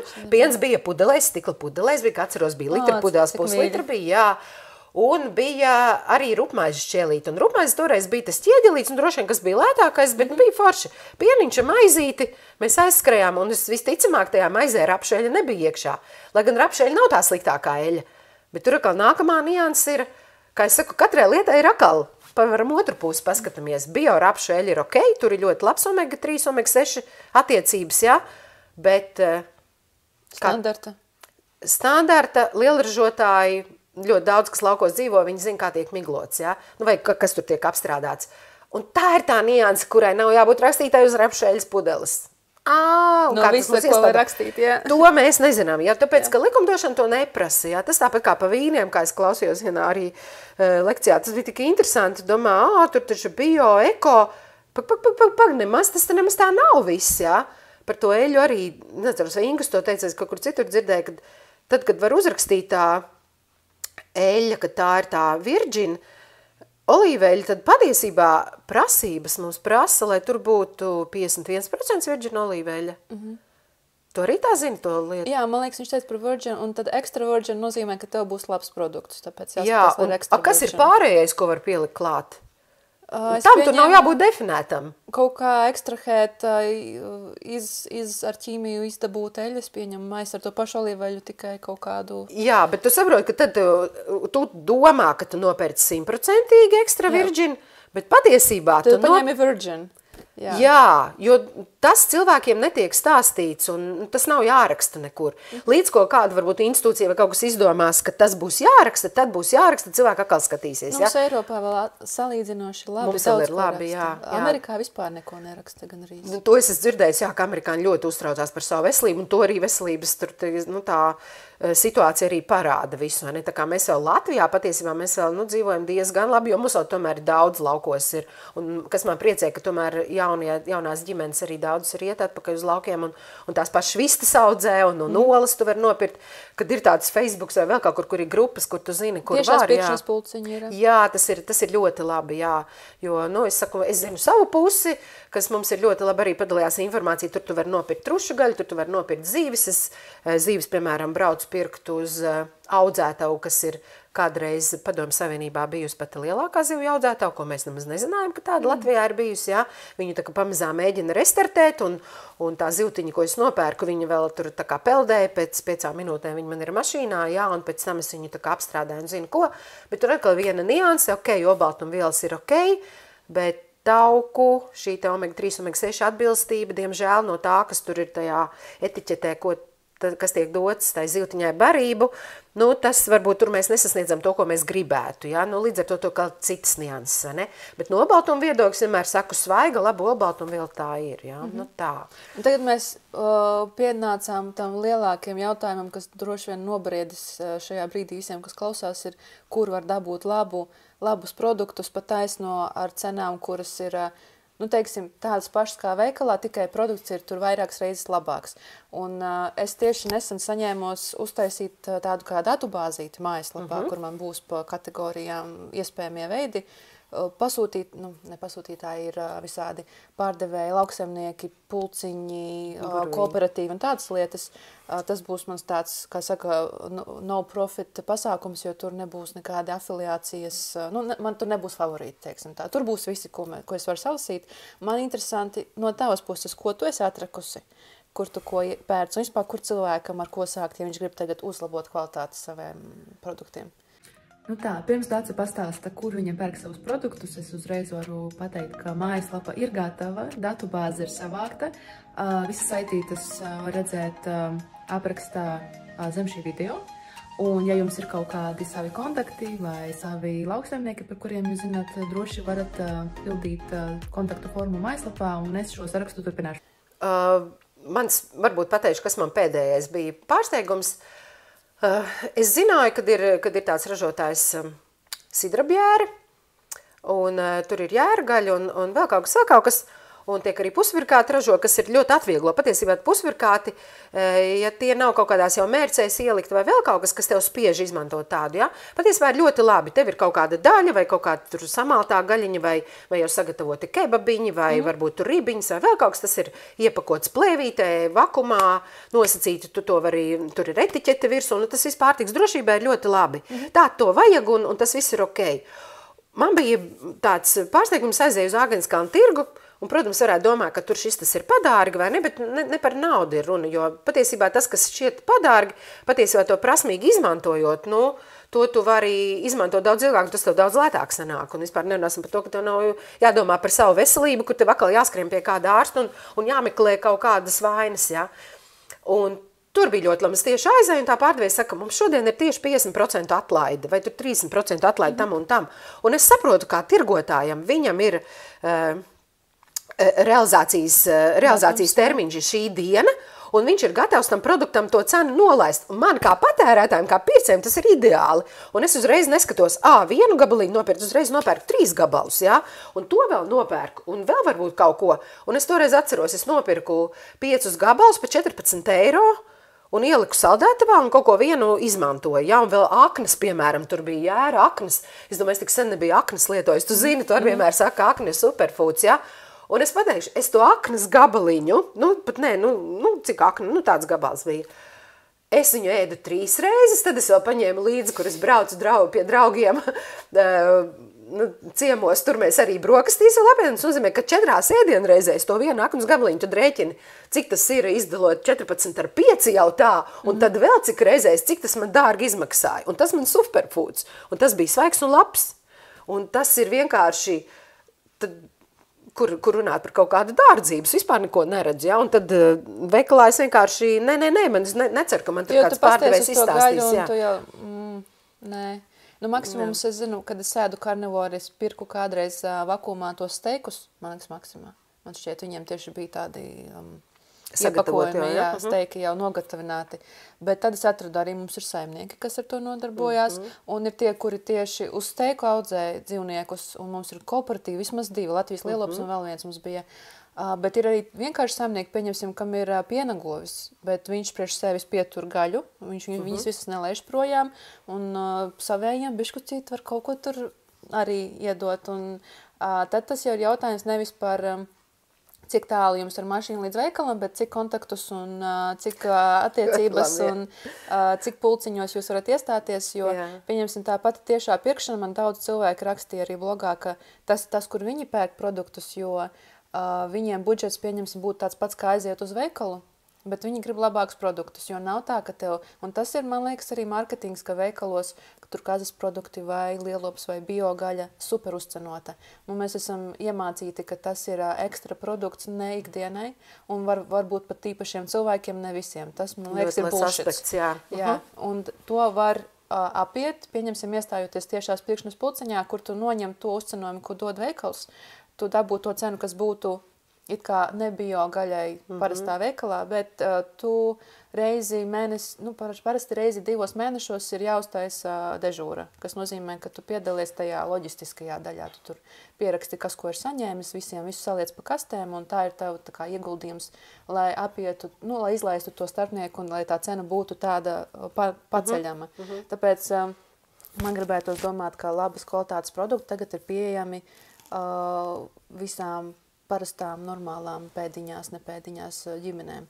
Un tā arī vajadzētu būt, jo īpaši, ja tu vēl vari atbalstīt vietējos lauksaimniekus, kuri jau tā cīnās, jo īpaši, ja viņi grib audzēt ļoti augstas kvalitātes, pieņemsim gaļu, un nav pat teicis, ka viņai certificētai gaļai būs baigi milzīgas priekšrocības, jo ir vēl reģeneratīvās tās audzēšanas tehnoloģijas, ir arī biodinamiskās, ir visādas, kuras iet pat vēl soli tālāk par biosertifikātu.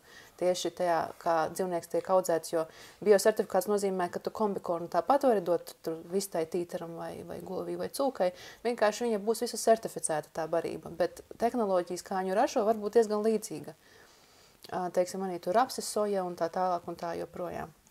Protams, vai tas ir labāk par masu audzētu dzīvnieku? Es pieņemu, ka jā, parasti viņi arī dabū vairāk svaiga gaisa un zāles un visa pārējā, bet ir pat saimnieki, kuri nesertificējas, jo tas neatmaksājas, viņi varbūt negrib arī ierobežot sevi tajās prasībās, jo bio-eko certifikātiem viņi uzliek tev arī pienākumus audzēšanas un turēšanas jautājumos, un reizēm tie pienākumi nav tādi, ka var vēl labāk būtībā. Ir vieglāk viņus neievērot, atsevišķas lietas.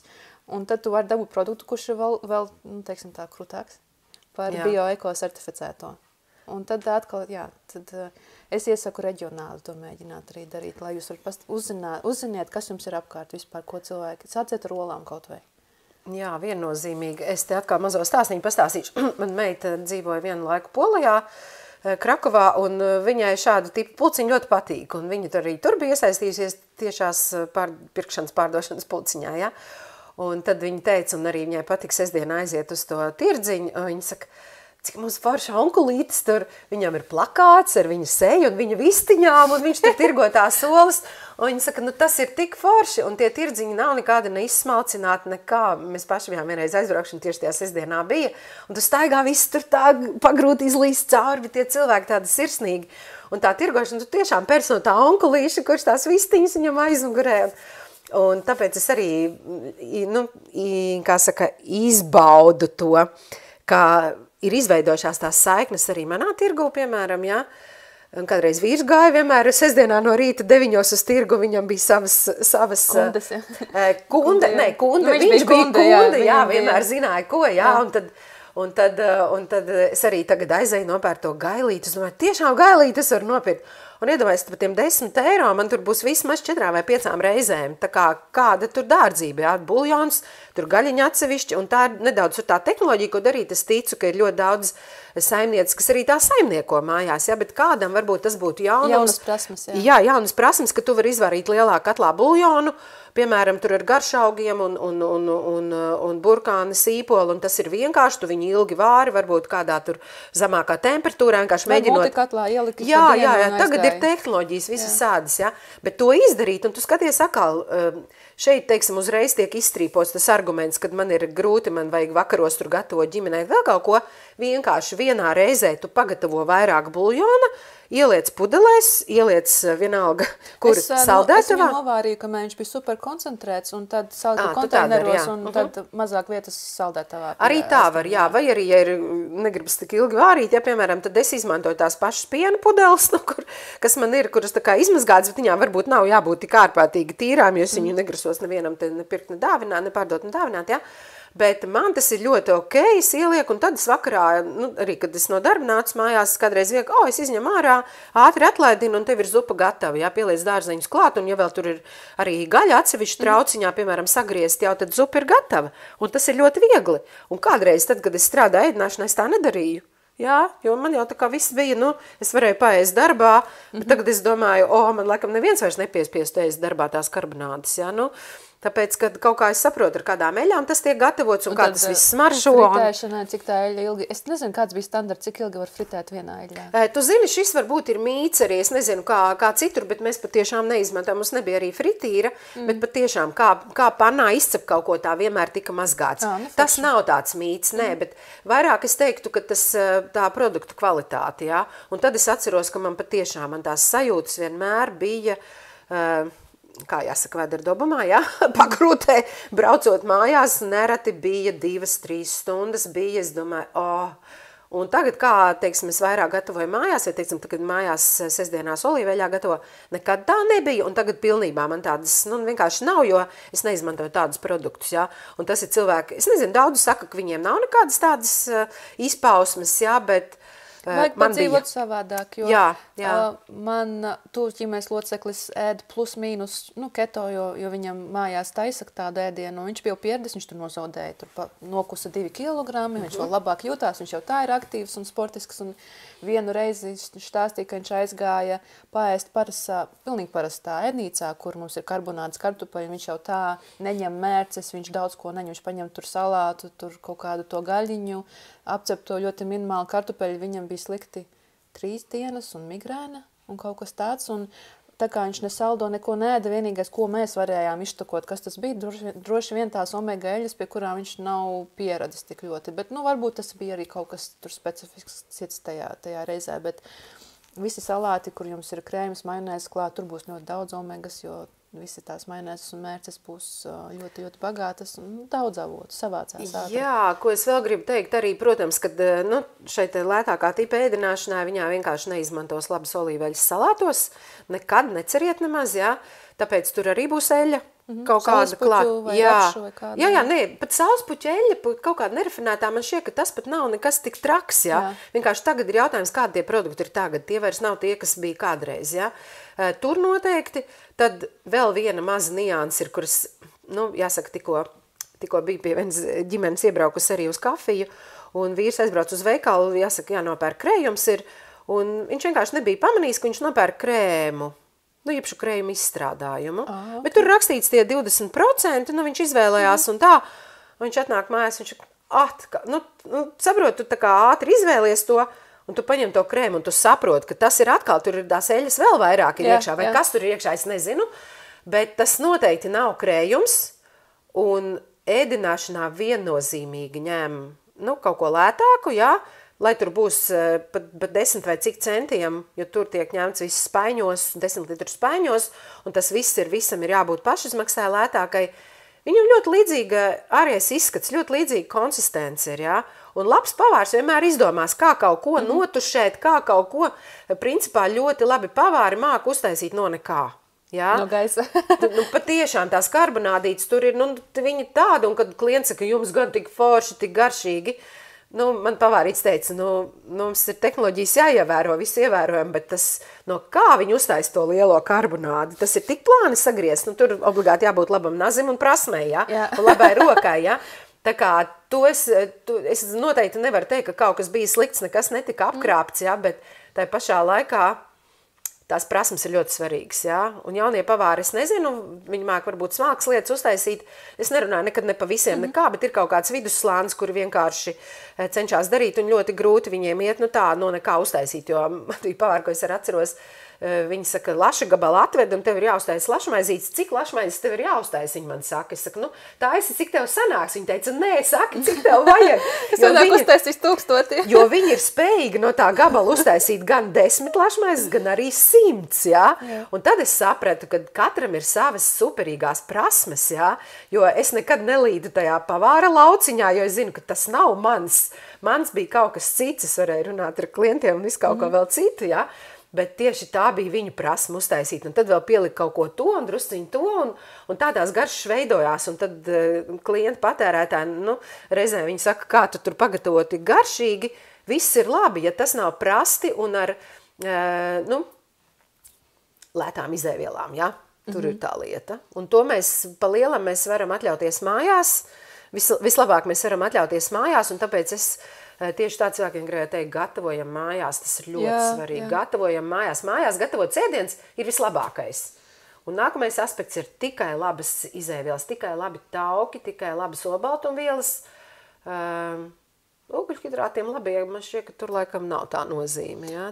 Kamēr viņi ir saliktie, bet dabūt mums vietējos dārziņus nav tik problemātiski kā gaļu olas vai piena. Meklējam un neskrienam pirkt tomātus ziemā lielveikalā. Tas vispār nav vajadzīgs. Gurķi, kas man arī patīk, ka cilvēki saka, es ēdu dārziņus, tomāti un gurķi man ir katru dienu. Kur tev ir šķiedrvielas? Tādas daudzas lietas. Ziemā es arī pārēju uz kābētiem kapostiem. Mums taču ir tik daudz topināmbūra, kāļi, mums ir, kas tik viss nav, es arī tagad esmu atklājis Briseles kāpos, ko es kādreiz domāju, kad, kaut kādi rūkti, kad viņi novēr, kurš tādus var iest. Un tad es kaut kur izlasīju, ka Briseles kāpos vajag apcept eļļā vienkārši. Apcep olīveļļā. Cita lieta, vispār nevajag vārīt, ja? Un kaut kāds tās mazās nianses spēj kaut ko, tas, kas tev prātā palicis ir, ka tas nav foršs, ja? Tu spēji nomainīt uz pilnīgi citu produktu, un tu iegūsi ļoti lielu vērtību, jo tad Briseles kāposti ir ideāli, ja? Viņi tagad tieši, es iesaku pat iepirkt, ja tirgū ir, nopērkat vairāk, liekat leduskapī, viņam stāvēs, tur nolupiniet tās mazās lapiņas nost un izmantojiet pārgriežus uz pusēm, olīveļā apcept. Vienkārši apcept uz pānes, ja? Un brokastīs ar oliņu pēc tam, tur tās bildes mums jāliek iekšā, jo es vispār mēģinu likt, arī safotografēt, kas ir tas, lai cilvēkiem dotu tādu to iedvesmu, kad arī tā var ēst brokastis. Kādreiz bija ko brokastīs, olas vispār neēdus, nedomāju, ka vajag katrā ēdienreizē olbaltumvielas. To man arī iemācīja, Mārtiņš Bidiņš iemācīja, ko es tā kā liktīgi galīgi, tā kā liku aiz zaus un sapratu, tur taču ir baigā lieta, jā, un tad, kad tu sāc šo te ievērot, tad izrādās, ka tev nav noslēdz uz kaut kādiem tiem kārumiem, kur tev vajag papildināties. Jā. Tu vienkārši esi dabūjis tās olbaltumvielas, kuras organismam vienkārši vajag, viņš tev ir kliedzis, bet tu viņam atbildi ar ogļhidrātiem. Jā, viņš tev kliedz, bet sākumā tu gribēsi ogļhidrātus. Tagad man ir tā, ja es izlaidu olbaltumu, man gribas reāli arī olbaltumu, bet daudzus gadus tā nebija, arī kamēr pārslēdz tā sistēma. Un tad tam ir jābūt gatavam pārslēgties, un tas jau daudzās jomās. Mums ir jābūt pacietīgiem, vai ne, un tās, mēs sākām runāt par tehnoloģijām, tur jau kaut ko jau vēl varētu atrast tajā visā, jā. Tad jau stāstos varētu vēl kaut ko atcerēties. Jā, ir interesanti, ļoti interesanti, jā. Ir cevišķi kā lielražošanā, ir cevišķi, ka studenti gāja praksēs. Mēs te kaut ko nesen tikāmies un runājām, kas tik mums nenāca ārā, visu, ko tik mēs kā studenti neesam darījuši. Un to visu var smalki notušēt un aiziet, un cilvēki visu ēd. Kad vēl viens labs stāsts bija, mums bija Jūrmalā parasti prakses studentiem ēdināšanā, un tad bija tāda liela ēdnīca, kur tagad vairs nav, un mums bija jāvāra zemeņu ķīseles, un to zemeņu ķīseli gatavoju no bietēm. Krāsa bija. Es pat neatceros, vai vispār kaut ko no zemenēm pielika klāt. Kaut kādas maržēles, varbūt aromatizētas? Tajā laikā nebija tādi. Tajā laikā tādi nebija. Nē, kur tad nē? Citronskābi un cukurs un varbūt, jā, bet biešu krāsu, ja biešu, zinot arī tad, kad tu zini tehnoloģijas, tu arī zini, ka, piemēram, biešu krāsvielu šķīst ūdenī. Bieci tev kaut kur uztrāpās kaut kur uz galda vai uz drēbēm. Droši ir ūdeni izmazgā. Burkānu krāsvielu šķīst taukos. Manos laikos bija, kursabiedri, kas taisīja, man šķiet, dabīgo biešu krāsvielu. Nevis biešu, bet no bietēm arī varbūt, bet tieši burkāniem es atceros, burkānu pigmentus, jā. Tā kā, tās dabīgās ir tās izvilkt, bet tas ir sarežģīti. Man šķiet, ka tagad ķīmija spēj izdarīt visu daudz vienkāršāk, sasintezēt, salikt, kas varbūt nav slikti, ja tu to maz izmanto, jā, bet tā pašā laikā tas ir sintezēts, un vienmēr jautājums, vai organisms to atpazīst. Un tad vienmēr jautājums, kāpēc mums ir problēmas, vai tavs organisms to atpazīst? Viņš tev nevar pateikt, viņš tev vienkārši bļauj par kaut ko, signalizē, un ja tu nezini, kā viņam atbildēt, vai kas tas varētu būt, tu vienkārši to nevari. Tu nezini, jā? Un tad mēs ejam pie ārsta, un ārstam tu nespēji tik daudz izstāstīt, Un ārsts arī nespēja tev palīdzēt, un tad mēs sakam, ka ārsts slikti un vēl kaut ko, bet mums ļoti vajadzētu mācīt sevi ieklausīties. Un man šķiet, ka tas, ko mēs mēģinam tu stāstīt, un es arī gribu stāstīt cilvēkiem, jā, un es arī daudz izstāstu, un tad man arī saka, cik tu daudz zini, un kā to vajadzētu vairāk. Vienkārši saprast, kas var būt tās lietas, ka tie triggeri nemaz nav tie, ko mēs domājam, jā, ne tie tiešie, bet ir tie netiešie kaut kur, kā es saku, bieži vien iemācīties paskatīties ap stūri, un te atkal viens stāsts no armijniekiem, kad armijā man arī tie kā saka, armijas puiši ļoti daudz kaut ko palīdzēt, tur visādas situācijas bija, ka tur vajag ātri un visu kaut ko, un vienā brīdī es saku, es esmu pirms ļoti daudz ko iemācījusies, jūs man esat ļoti daudz ko iemācījuši, kā izturēt stresu, kā izturēt to, ka tev stāv 500 cilvēku rinda, kā ar to visu ātri tikt galā, kā tur vēl kaut ko. Es saku, bet ja jūs man iemācīsiet šaut ap stūri, tas būtu labi. Un tas ir izaicinājums, ja? Ka tev ir mērķis ap stūri un pamēģini tur trāpīt, ja? Un tas ir ļoti daudz, kur man šķiet mūsdienās, ko mums vajadzētu iemācīties, paiet soli tālāk, lai mēs redzam to mērķi, kurš ir aiz stūra. Vai ne? Un to mēs varam tikai kaut kādos veidos, kad mēs vaicājam cilvēkiem, kas zina, kas ir pieredzējuši, kas var pastāstīt no savas pieredzes kaut ko, jo to, cik daudz informācijas ir apkārt un to, cik daudz mēs esam dzirdējuši, mēs varam pastāstīt. Mēs varam sagrozīt, ja telefonu aiziet un viss kaut kas tik nav jāklausās kādreiz. Jā, es saku, pag, stop, tu tā kā, vispār tā kā saproti vai nē, bet tieši tā, to, kas ir pieredzēts un to, ko mēs atceramies, to, ko mēs zinām, ko mēs esam darījuši, galvenais, ko mēs paši darām, to mēs varam iemācīt. To es no Kaspara esmu paņēmis to domu. Tu vari otram mācīt tikai to, ko tu pats dari. Tad ļoti labi šīs lietas strādā, vai ne? Paldies tev! Galvenais, lai cilvēkiem iet labumā, lai tas noder, vai ne? Jā, un ja mums kāds jautājums būs, tu noteikti, lai vaicā. Jā, var noteikti, es domāju, ka komentāros uzdot jautājumus. Mēs viņus čekosim. Un droši vien, ka vēl tiksimies uz vēl kādu sarunu. Tā kā, ja ir jautājumi arī potenciāli vēl sarunai, tad tos arī droši var komentāros likt iekšā.